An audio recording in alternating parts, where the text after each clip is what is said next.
Hi, and welcome to Creepy Crime Story, where the darkest truths aren't imagined, they're real. North Country, late October, wind off Lake Champlain, traffic thin, daylight short. A name moves from family worry to law enforcement workflow. Chloe S. Henry, 25, from Moores, New York. On Sunday, October 19, 2025, at approximately 2:57 p.m., police are notified she's missing. The last reliable account places her with her husband earlier that day. From that minute forward, the file is handled as risk elevated, not a casual absence. Investigators start with baselines. Who usually hears from her, and when? What route does she favor on weekends? Which phones show proximity? The first hours are quiet but busy, callbacks, tower checks, and a fast sketch of places that fit a young mother's normal footprint. The map narrows toward the Ausable Marsh corridor in the town of Peru, specifically the pull-offs near Bear Swamp Road and Ausable Point, spots where cars can sit out of the main flow and where marsh grass swallows sound. It's not a conclusion, it's the first rational box to grid. This is not a rescue-at-all-costs sprint. It's controlled, patrol units to the road edges, a small search line at the waterline, detectives to interviews. The goal is to anchor time on the front end, when was Chloe last confirmed by someone independent, and to prevent a false story from hardening. License plate canvass begins for adjacent routes. A short list of cameras is identified: convenience stores along Route 22, a county lot that sometimes catches a sliver of the marsh road. If a vehicle lingered, the data will show it. If it didn't, the absence matters too. By evening, the pattern is simple and uncomfortable. Chloe's routine communications stop abruptly. No verified sighting appears after the time she's reported missing. For detectives, clean can be a tell. The data aligned too cleanly. Sometimes that was the problem. In rural cases, randomness leaves mess, intentional acts often erase. The working picture becomes vehicle-centric, an event likely contained to a car, then movement. That is not a dramatic leap, it's the most common vector when witnesses are few and time windows are tight. Search managers expand by logic, not radius. If something happened near Bear Swamp Road, a vehicle has to choose, south to denser exposure, or north toward quieter county lines. The Peru side offers cover but also risk, residents know their roads. North heads toward Chazy and tracks where a pull-off is just another break in tree line. No assertions are made on camera or in reports, the corridor is simply prioritized. There's no speculation about cause. No invented argument at a gas pump, no phantom message thread. The case moves on what can be verified and what can be responsibly inferred from setting and time. A missing person file can stay soft for days, this one hardens quickly because the routine is broken in a way that doesn't fix itself. In counties like this, murders aren't just crimes, they tear at the fabric of a quiet community. Everyone knows that, which is why the search posture stays disciplined, not theatrical. The day ends with more questions than answers but with a defensible search spine: Moores to Peru's Marsh Corridor, vehicle focus, narrow Sunday timeline. A second track, digital, starts to mature: phone movement, app pings, any Bluetooth anomalies on known vehicles. Nothing is published, nothing is hyped. It's early, and early mistakes cause late chaos. The file keeps its shape. By the first full review block on Sunday evening, the goal is clear: lock Chloe S. Henry to verifiable time points and see what breaks pattern. Investigators start with the normal, not the dramatic. Who she contacts on weekends, the windows when her phone is typically active, the short list of stores or lots she uses when she's out with family. That baseline lets deviations stand out without guesswork. Call detail records are requested through standard channels, nothing exotic, just the quickest lawful path to timestamps that can anchor movement. The first pass isn't about deep analytics, it's a yes/no sweep. Is there activity after the missing person notification at approximately 2:57 p.m. on October 19, 2025? Are there pings or app handshakes that contradict what family can place? The absence of post-report noise matters because most modern devices leave residue even when users think they're quiet. Here, the pattern is sparse. The data aligned too cleanly. Sometimes that was the problem. Next is the vehicle environment. With the Aceble Marsh corridor in Peru flagged as a practical search axis, detectives build a map of cameras that are actually useful: a convenience store entrance facing Route 22, a lot with a partial view toward Bear Swamp Road, a gas station farther south that sometimes picks plate reflectors at dusk. This is not TV surveillance where every angle is perfect. It's the real mix of partial coverage and gaps. Requests go out, time windows tighten to the hours around the report. If a specific car lingered at pull-offs near Aceble Point, the objective is to catch the in or the out, not to invent an encounter that no camera saw. Parallel to that, they canvass for witness statements that can be tested against digital marks. Roadside residents and routine walkers are asked for the basics: make, model, color, time. The case file notes which comments can be cross-checked and which are memory fragments. The team avoids flooding the record with noise. A lean file is faster to act on. In towns like these, people cooperate because they understand pace and stakes. In quiet counties, murders aren't just crimes, they tear at the fabric of a community. No one wants hurry to create error. Location logic continues to drive decisions. If a critical event occurred inside a vehicle near Bear Swamp Road, then the first provable move after that event is transportation. That points attention north toward quieter stretches where a car can merge back into normal traffic without drawing eyes. Investigators list intersections that could plausibly catch a vehicle exiting the Marsh corridor. They don't announce theories, they schedule pulls and pickups for footage before retention cycles wipe them. Social and messaging checks stay restrained. The purpose is to confirm whether Chloe's accounts show legitimate activity after the report, not to trawl for drama. Passwords and device access proceed by policy. Early indications show no credible contact from her that would reduce risk or redirect search effort. That absence supports a narrow, not a sprawling, grid.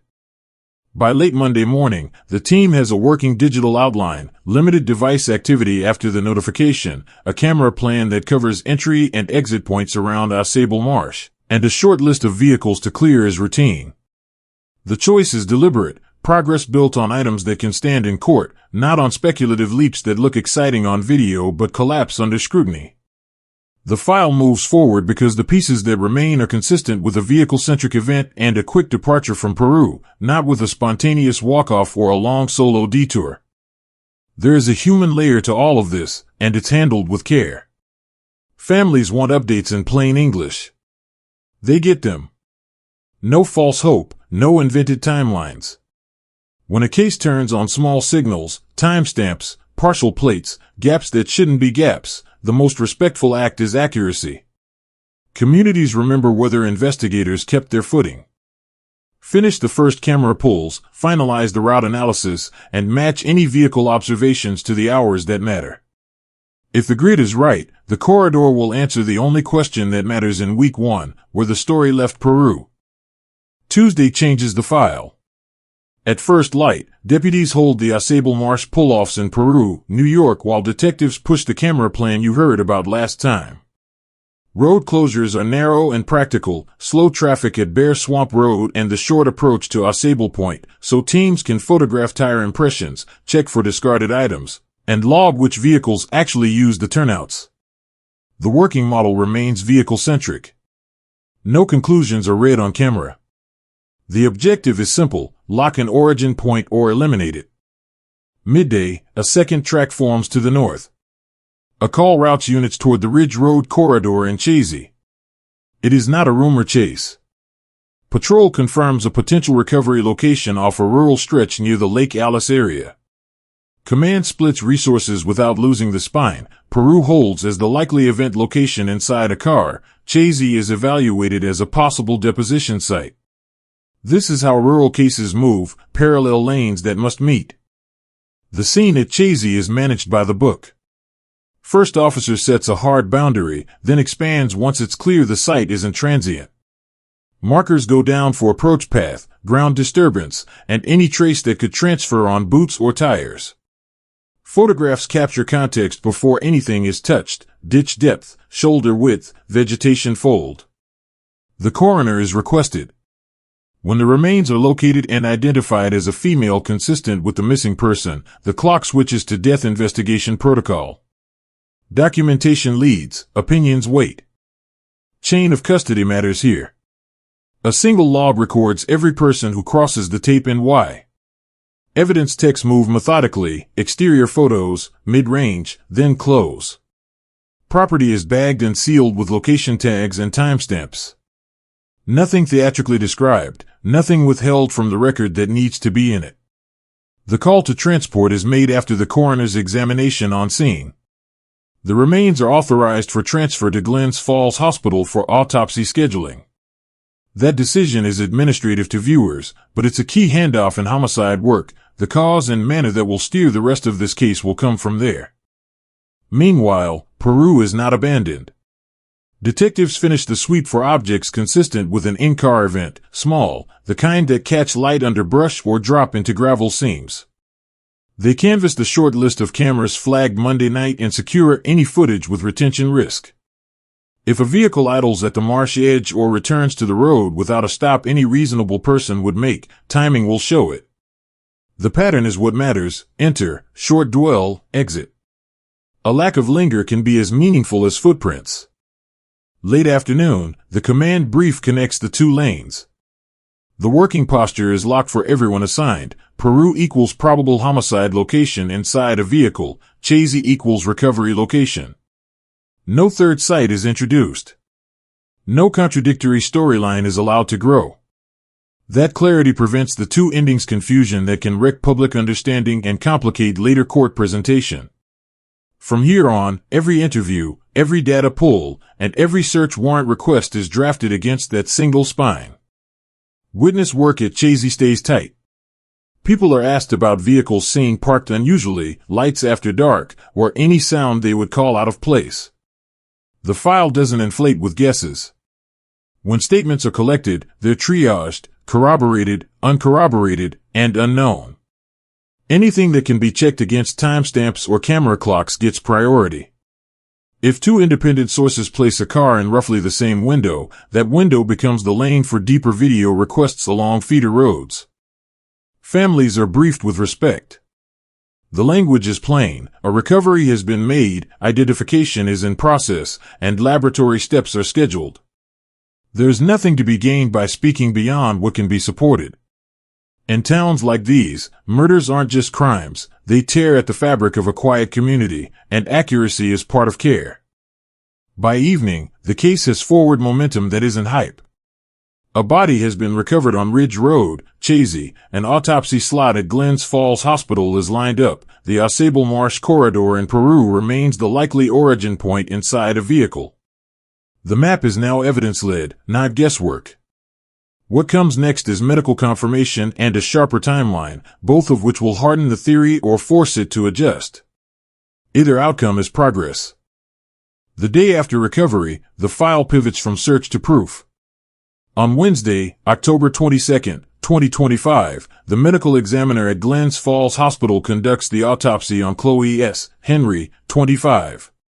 The process is quiet, timed, documented. Results are direct: gunshot wounds to the head and back, manner of death, homicide. Nothing in that language is theatrical, yet it moves the entire case forward. Cause and manner fix what happened and how it will be written in the record. With those findings, investigators tighten the working model established earlier. The homicide did not occur at the Ridge Road recovery site in Sh.o.o.ti. There is no evidence of a firefight in open ground, no broad dispersal consistent with an outdoor shooting. The cleanest explanation remains an event inside a vehicle tied to the Ausable Marsh/Bear Swamp Road/Ausable Point corridor in Peru, New York. That alignment matters because it organizes the next tasks: recheck the Peru pull-offs for small physical transfer, revisit nearby businesses for time window footage, and prioritize any vehicle that can be placed near the marsh on Sunday, October 19th. Cause and manner also simplify notification. Families deserve straight facts, not hedged phrases. The language they receive is plain: multiple gunshot wounds, homicide, investigation active. The goal is to be accurate and humane at the same time, never easy in a case this recent, but necessary if a community is to trust what comes next. In towns like these, murders aren't just crimes, they tear at the fabric of a quiet community, and clarity is part of care. Medically, the autopsy does not speculate about distance, caliber, or trajectory beyond what is needed for the certificate. That restraint helps the investigation. When a report stays within what can be proven, detectives know exactly where to look for the missing pieces. Here, that means focusing on interior space, where a bullet could be contained, where trace could transfer onto upholstery, where a short time window could mask a high-stakes act.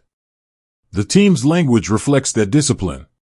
It avoids grand theories and stays with the sequence the evidence allows.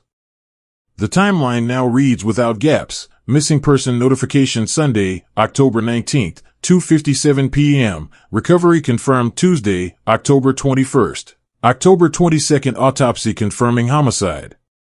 There is no alternate track, no second ending. Peru is the primary scene, Sh.o.o.ti is the recovery site. Keeping that spine steady protects the case from confusion later, on air, in public, and in court. From a practical standpoint, the autopsy unlocks specific requests. If a vehicle is believed to be the event space, any interior consistent with close-quarters gunfire becomes high priority for a forensic exam under warrant or consent. Technicians look for residues and microtransfer that survive cleaning, as well as fabric disruptions and impact marks that a casual wipe cannot erase. None of that is described to the public in real time. Viewers don't need lab jargon to understand the strategy. What matters is that the steps are sequential and justified by the medical call. The findings also set the tone for interviews. People who were near the marsh corridor or along the roads that feed Peru and Sh.o.o.ti are recontacted with narrower windows. If a car idled where it didn't need to, or returned to traffic without any obvious purpose, that movement becomes meaningful when paired with homicide confirmation. Even small memory points, a color, a partial plate, a time of day, can matter once the clock is fixed. Clean data can be its own warning. There is a human responsibility in this phase that goes beyond evidence. A young woman is gone. How that fact is handled in public statements teaches a community what it can expect from its institutions. The message here is measured. We know what ended her life, we know where she was recovered, and we have a focused area for where the act occurred. Everything else is work, not speculation. By evening on October 22nd, the case posture is clear. The medical examiner has ruled homicide by gunshot. The search map remains disciplined, car interior associated with the Peru Marsh Corridor as the event location, Ridge Road, Sh.o.o.ti as the recovery site. The next movement in the story is legal, how investigators convert these findings, along with interviews and digital checks, into a probable cause package and the custody decisions already set in motion this week.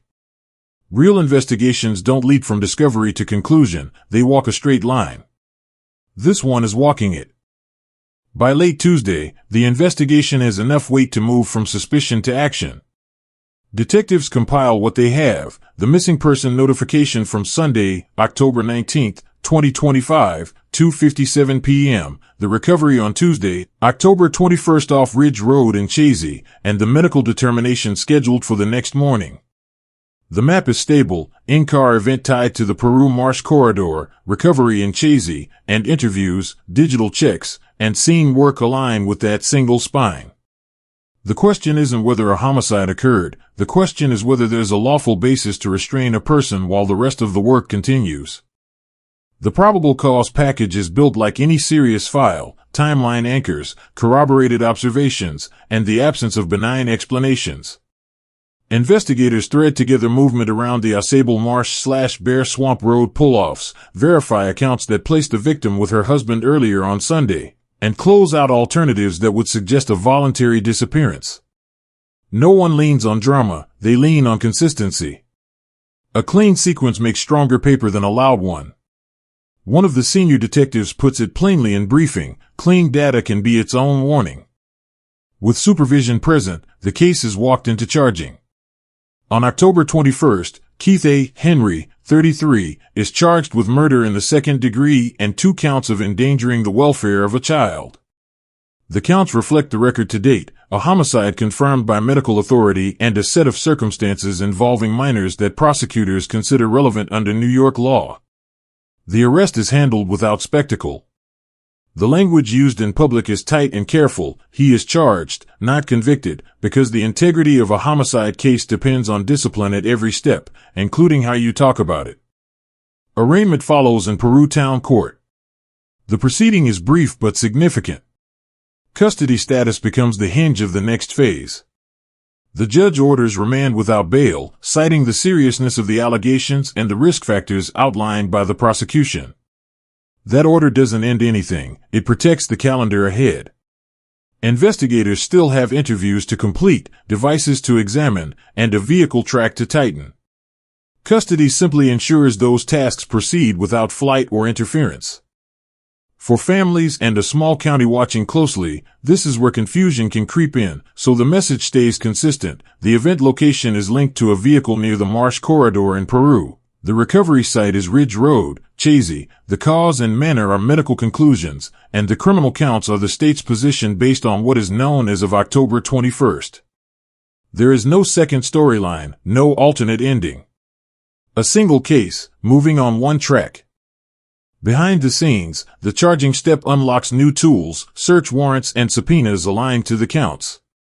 If a specific vehicle must be examined for residues or interior transfers, the authority now exists to do that work thoroughly and lawfully. If additional video needs to be pulled from feeder roads bridging Peru and Sh.o.o.ti, timelines in the affidavit focus the request. These aren't television shortcuts, they're real-world procedures that have to survive a courtroom. In a rural county, that credibility matters. People remember whether officials kept their footing when pressure mounted. Defense posture begins here, too. A charge defendant has rights that must be respected, counsel, discovery, and time to review the state's materials. That doesn't slow the investigation, it shapes it. Detectives document each handoff, each lab submission, each callback. When the file is read months from now, it should show a straight line from October 19th to the present, free of gaps or contradictions. That's the difference between a story and a case. There is a human dimension that can't be ignored even in an evidence-heavy update. A young woman, Chloe S. Henry, 25, of Moores, has been identified as the victim in a homicide. Her name is not a headline to the people who loved her. The most respectful thing the system can do is stay accurate, stay plainspoken, and move deliberately. Communities heal faster when institutions tell the truth cleanly. By the close of October 21st, custody is set, charges are public, and the autopsy scheduled for October 22nd will supply the language that appears on the death certificate and in court filings. That medical confirmation will not change the spine, it will reinforce it. From there, the route analysis and the in-vehicle focus become sharper, not broader. The work tightens, step by step. Charging is public, autopsy is on record, but the case still needs a road that makes sense. Investigators return to the first principle. If the lethal act happened inside a vehicle linked to the Marsh Corridor in Peru, and the recovery site is Ridge Road in Sh.o.o.ti, the path between the two has to be demonstrated with time, not theory. That means pulling every minute of usable video on the likely feeders, checking any automated hits that lawfully exist in the county, and comparing those clocks to the windows already locked to October 19th to 21st, 2025. This isn't a big city grid with cameras at every corner. Coverage is piecemeal. Detectives prioritize angles that answer yes/no questions. Did a vehicle enter the Bear Swamp Road/Osable Point area within the narrow window tied to the missing person notification on Sunday, October 19th? Did a similar vehicle emerge toward Route 22 without a normal stop? If a camera can't answer those questions, it's skipped. What remains is a clean chain of timestamps, small clips that add up to a corridor. Clean data can be its own warning. Northbound logic guides the next pull. The team requests footage from intersections that plausibly carry a car from Peru toward Sh.o.o.ti without detours that would create risk or delay. Where there's no camera, they use simple anchors, business hours, traffic patterns, and the time it takes to cover rural miles at legal speeds. No dramatics, just a practical timeline that should hold up in court. When two independent sources place a similar vehicle shape and color in the same rough window, those minutes become the frame for everything else: interviews, consent checks, and any search authority already granted by the court. Witness work is narrowed to what the road can support. Residents along the corridor are contacted with specific windows, not Sunday afternoon, but the tight slices that match the electronic clock. Reports of a car idling on a shoulder or turning into a pull-off without an obvious reason are noted and triaged. Anything that can be paired to a timestamp moves forward. Anything that can't is parked without poisoning the file. In towns like these, murders aren't just crimes, they tear at the fabric of a quiet community, so people answer the phone. Respect and precision keep them talking. The map that emerges is simple by design. Peru's Marsh Corridor is the primary scene, Ridge Road, Sh.o.o.ti is the recovery site. Between them is a short, defensible route supported by a handful of fixed clocks and corroborated observations.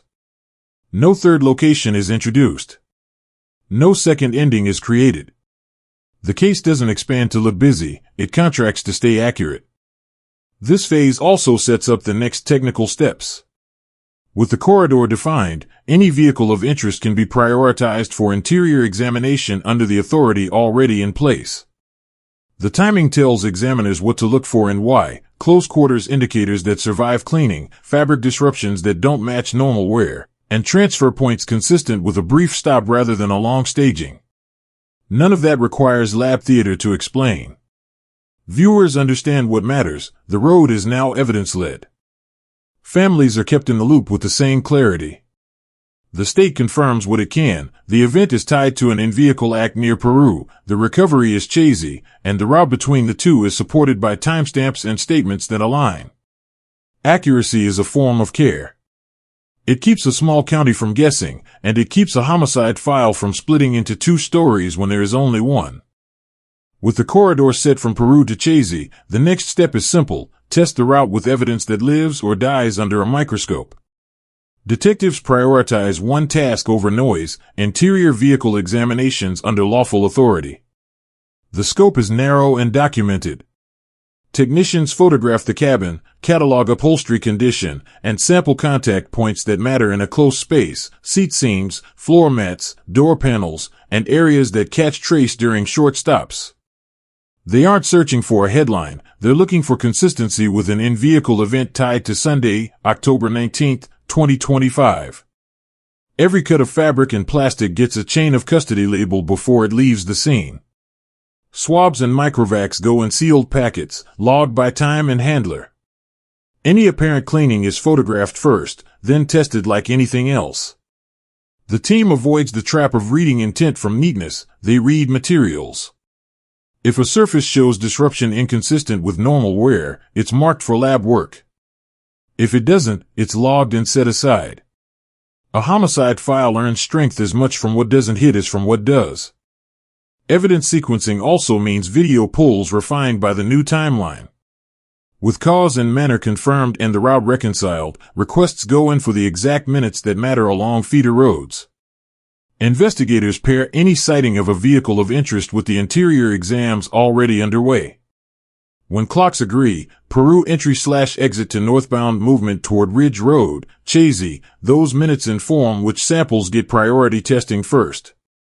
The goal isn't to flood a lab, it's to direct it. Clean data can be its own warning. Interviews follow the same discipline. Witnesses previously contacted are approached again with tighter windows and a clear purpose: confirm or exclude. If someone recalls a vehicle stopping where it usually doesn't, that statement is helpful only if it can be tied to a clock or a second observer. Detectives protect the file from well-meant guesses by keeping questions specific and by writing answers exactly as given. In a county this small, trust is an investigative tool. The posture with families and the public remains steady. Officials state what's provable without the spin: a homicide by gunshot, Peru as the primary in-vehicle scene, Sh.o.o.ti as the recovery site, and a defined corridor under examination. Communities don't need spectacle to stay engaged, they need straight lines. In places like this, murders don't just break the law, they break patterns people live by. Accuracy helps put those patterns back.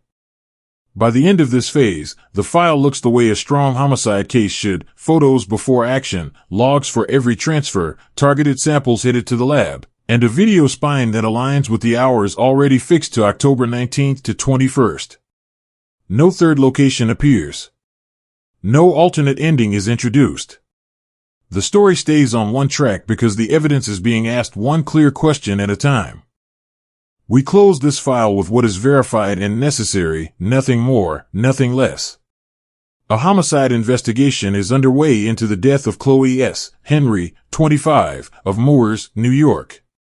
The event is tied to an in-vehicle act associated with the Ausable Marsh corridor in Peru. The recovery occurred off Ridge Road in Chazy on Tuesday, October 21, 2025.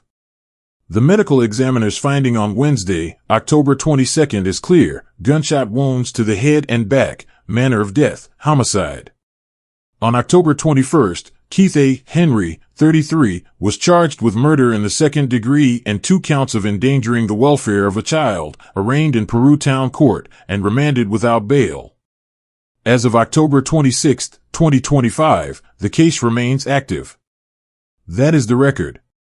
The route between Peru and Chazy has been reconciled with targeted timestamps and corroborated observations. No third scene exists.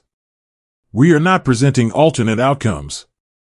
There is a single spine from the first report on Sunday, October 19, 2:57 p.m., to the present: Peru, primary and vehicle scene, Chazy, recovery, autopsy charges/remand. Future steps belong to the courts, discovery, motions, and hearings set by the calendar, while investigators continue lawful examinations and interviews inside those boundaries. The presumption of innocence applies. Accountability is pursued through evidence, not speculation. A brief word about impact, stated with care. In small counties, violent crime isn't a headline that passes. It alters routines, classrooms, and family circles. The most respectful thing we can do is stay accurate and avoid turning a life into rumor. If you or someone you know needs help, use the resources in your area. Asking for help is not a failure, and early conversations prevent late tragedies. This is where we end, for now, because this is where the public record ends. No twists, no second story. A young woman is gone.